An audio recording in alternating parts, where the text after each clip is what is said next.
केंद्रीय विद्यालय संगठन के हेडक्वार्टर की ओर से एक नोटिस जारी किया गया, जिसमें केंद्रीय विद्यालय संगठन की ओर से होने वाली शिक्षक और लाइब्रेरियन की भर्ती के लिए एक ब्यौरा दिया गया कि किस पोस्ट के लिए कितनी वैकेंसीज आपकी खाली हैं और कब तक इसकी प्रक्रिया कराई जाएगी, ताकि जो अभ्यर्थी हैं इसके लिए सुचारू रूप से तैयारी कर सकें। तो दोस्तों, वीडियो के माध्यम से आपको जानकारी दी जाएगी कि केंद्रीय विद्यालय संगठन की ओर से जारी किए गए नोटिस में क्या क्या इंफॉर्मेशन है और किस पोस्ट के लिए आपकी कितनी वैकेंसी की डिटेल से पूरी की पूरी नोटिफिकेशन में स्पष्ट है। तो उस पर एक बार डिस्कस कर लेते हैं, क्योंकि आप जो है अलग अलग विषय के अलग अलग आवेदन करना चाहेंगे, टीजीटी, पीजीटी और पीआरटी के लिए। तो दोस्तों, यहाँ पर सबसे पहले मैं बात करना चाहूँगा, जैसा कि मैंने वैकेंसी डिटेल्स के बारे में लिखा हुआ है, तो कुल मिलाकर 7,470 पदों पर आपकी भर्ती की प्रक्रिया 2021 में होगी। और ये जो ब्यौरा है ये प्रत्येक वर्ष जो है केंद्रीय विद्यालय संगठन जारी करता है, ताकि उन पदों पर जो है भर्ती की प्रक्रिया की जा सके। तो अब फिलहाल ये कंडीशन बनती है कि आपका नोटिफिकेशन कब जारी होगा, कब इसका एग्जाम्स होगा।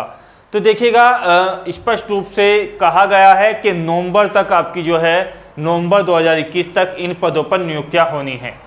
तो कॉमन सी बात है कि इसके लिए जो नोटिफिकेशन है, संभावना यही है कि अप्रैल में आपका 100% इसका नोटिफिकेशन आ जाएगा और उसके बाद आपका जो एग्ज़ाम्स है वो जुलाई माह में निश्चित हो जाएगा और उसके बाद आपकी आगे की प्रोसेस होगी इंटरव्यू और उसके बाद आपकी नियुक्ति। यहाँ पर सबसे पहले बात करते हैं हिंदी सब्जेक्ट के बारे में। जो लोग पीजीटी हिंदी से इस एग्जाम्स को क्लियर करना चाहते हैं, 189 अर्थात 189 पोस्ट उन लोगों के लिए है। जो टीजीटी में हिंदी से आवेदन करना चाहते हैं तो 366 पोस्ट हैं उन लोगों के लिए। और इसके लिए क्वालिफिकेशंस यही है कि आपके पास ग्रेजुएशन स्तर पर कम से कम 2 वर्षों तक हिंदी रही हो, तो भी आप जो है इसमें आवेदन कर सकते हैं। पीजीटी के लिए आपने पोस्ट ग्रेजुएशन में भी हिंदी एक विशेष विषय के रूप में लेकर के आपने स्नातक उत्तर की उपाधि जो है प्राप्त की हो और आपकी मिनिमम क्वालिफिकेशन कम से कम 50% होनी चाहिए और साथ ही आपके पास बीएड की डिग्री भी होनी चाहिए। यहाँ पर सबसे पहले हम बात खत्म कर लेते हैं पीआरटी टीचर्स के लिए। तो पीआरटी टीचर्स में प्राइमरी टीचर्स और म्यूजिक के लिए प्राइमरी टीचर्स 2 प्रकार की वैकेंसीज आपकी निकलेंगी। इसमें 3,160 पद जो हैं वो प्राइमरी टीचर्स के लिए हैं और 164 अर्थात 164 पद जो हैं म्यूजिक में प्राइमरी टीचर्स के लिए यहाँ पर रखे जाएंगे। यहाँ पर बात की जाए यदि आपकी क्वालिफिकेशन के बारे में, तो देखिएगा बीएड या आपके पास डिप्लोमा हो कोई या आपके पास डीएलएड हो तो आप जो है इसमें आवेदन कर सकते हैं। और ये इसी के साथ साथ आपके पास जो होना चाहिए वो सीटेट होना चाहिए पीआरटी लेवल का। पीआरटी लेवल वाला आपके पास सीटेट क्वालिफाई होना चाहिए, तभी आप जो है इसमें आवेदन कर पाओगे। और आपकी जो यहाँ पर यदि बात की जाए आवेदन करने की आयु सीमा, तो मैक्सिमम जो एज लिमिट है वो यहाँ पर 30 ईयर्स रखी जाती है सामान्य जाति के लिए। ओबीसी के लिए 3 वर्ष की आपको छूट दी जाएगी, एससी के लिए आपको जो है 5 वर्ष की छूट दी जाएगी। किसी भी वर्ग की महिला अभ्यर्थी के लिए 10 वर्ष की छूट जो है यहाँ पर मान्य की जाती है। यहाँ पर बात की जाए लाइब्रेरियन के पद के लिए, तो देखिएगा यहाँ पर लाइब्रेरियन के पद के लिए आपके पास यूजी यानी कि अंडर ग्रेजुएट होना चाहिए प्लस एक्सपीरियंस यहाँ पर आपसे मांगा जाता है। तो इसमें भी आप जो है आवेदन कर सकते हैं। लाइब्रेरियन के भी 205 पदों पर भर्ती होगी। बात करें यहाँ पर टीजीटी और पीजीटी की पोस्ट के बारे में, तो दूसरा सब्जेक्ट यहाँ पर इंग्लिश जो है मुख्य तौर पर लिया जाता है लैंग्वेज के रूप में। तो यहाँ पर 156 वैकेंसीज आपको जो है इंग्लिश की देखने को मिलेंगी पीजीटी के रूप में। और टीजीटी के रूप में काफ़ी अच्छी वैकेंसीज हैं, 379 अर्थात 379 वैकेंसीज आप लोगों के लिए हैं। मैथमेटिक्स की बात की जाए तो 178 आपके लिए पीजीटी की पोस्ट हैं और 377 आपके लिए जो है यहाँ पर टीजीटी के लिए आप आवेदन कर सकते हैं।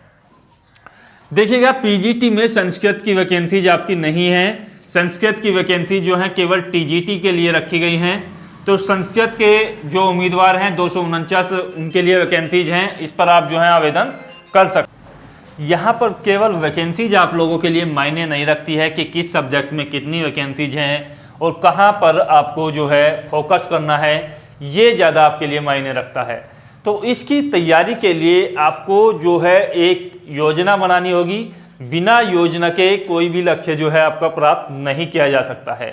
एक सटीक रणनीति के तहत आपको जो है अभी से इसके लिए तैयारी कर देनी है, क्योंकि वैकेंसीज आपकी 100% आएंगी। दिन या देर हो सकती है, लेकिन वैकेंसीज आपकी नहीं टल सकती है। तो यहाँ पर सुनहरा अवसर है, क्योंकि आप समझ सकते हैं कि 2020 में ये भर्ती प्रक्रिया आपकी नहीं हुई है, तो 2021 में हो रही है। चलिए आगे की डिटेल देख लेते हैं। यदि बात की जाए इसके लिए नेक्स्ट सब्जेक्ट के बारे में, तो देखिएगा उससे पहले मैं आपके लिए बता दूं कि इसके लिए जो एज लिमिट है वो 40 वर्ष तक मैक्सिमम एज लिमिट है सामान्य जाति के लिए। ओबीसी के लिए वही है, 3 साल की छूट दी जाएगी। एससी के लिए 5 ईयर्स तक के, और महिलाओं के लिए 10 वर्ष की छूट यहाँ पर रखी गई है। यहाँ पर भी यदि आयु सीमा की बात की जाए तो 35 वर्ष तक आपकी जो है मैक्सिमम एज लिमिट यहाँ पर ली जाती है। साथ ही साथ इसमें जो है आपके पास जूनियर लेवल का आपके पास सीटेट होना चाहिए। जूनियर लेवल का सीटेट यदि आप क्वालिफाई करते हो तभी इसमें आवेदन कर पाओगे। यहाँ पर बात की जाए फिजिक्स के लिए 114 वैकेंसीज हैं आपकी पीजीटी की। यहाँ पर इस तरीके की वैकेंसीज आपको देखने को नहीं मिलेगी। यहाँ पर स्पेशल सब्जेक्ट में यदि आर्ट की बात की जाए तो 120 वैकेंसीज हैं। बायो में 295 वैकेंसीज हैं, बायोलॉजी से जो लोग यहाँ पर आवेदन करना चाहते हैं। एसएसटी के लिए 362 अर्थात 362 वैकेंसीज रखी गई हैं। और फिजिकल एजुकेशन में टीजीटी की लिए आवेदन करने वाले अभ्यर्थियों के लिए भी काफ़ी अच्छी वैकेंसीज हैं। 265 पदों का यहाँ पर ब्यौरा दिया गया है आयोग की ओर से, जिस प्रकार से रिक्तियाँ हैं। केमिस्ट्री के लिए यदि पीजीटी की बात की जाए तो 176 पद होंगे। बायो के लिए 155 पद होंगे। हिस्ट्री अर्थात इतिहास के भी यहाँ पर 63 पदों का रखा गया है। भूगोल के लिए 77 पद होंगे। इकोनॉमिक्स के लिए 105 अर्थात 105 पद हैं। कॉमर्स के लिए 51 वैकेंसीज हैं और कंप्यूटर साइंस के लिए 84 वैकेंसीज हैं। कुल मिलाकर के भिन्न भिन्न प्रकार के 7470 पदों पर यह आवेदन की प्रक्रिया होगी। अब इसके नोटिफिकेशन के बारे में यदि आपको स्पष्ट रूप से बताया जाए तो इसका जो नोटिफिकेशन है वो जैसा कि संभावना ही है कि आपका जो होली है आपकी 28 और 29 मार्च में, तो उसके बाद तुरंत ही इसका नोटिफिकेशन आपके लिए जारी किया जाएगा। इसके लिए आवेदन के लिए आप जो है अपने दस्तावेज तैयार रखें, अपनी तैयारी को सुचारू रूप से रखें। डिस्क्रिप्शन बॉक्स में एप्लीकेशंस का आपको लिंक दिया जाएगा, जहां पर फ्री में स्टडी मटेरियल आपको जो है प्रोवाइड किया जाएगा। तो उसका स्टडी मटेरियल अभी तैयार किया जा रहा है केंद्रीय विद्यालय संगठन के लिए, तो आप वहां पर के जाकर के एप्लीकेशंस को डाउनलोड कर सकते हैं। दोस्तों, वीडियो के माध्यम से आपको सटीक से सटीक इंफॉर्मेशन देने की कोशिश की जाती है। यदि फिर भी कोई आपको दुविधा है, कोई आपत्ति है, तो आप कमेंट्स कर करके बता सकते हैं। मिलते हैं अगले वीडियो में। जय हिंद, धन्यवाद, जय भारत।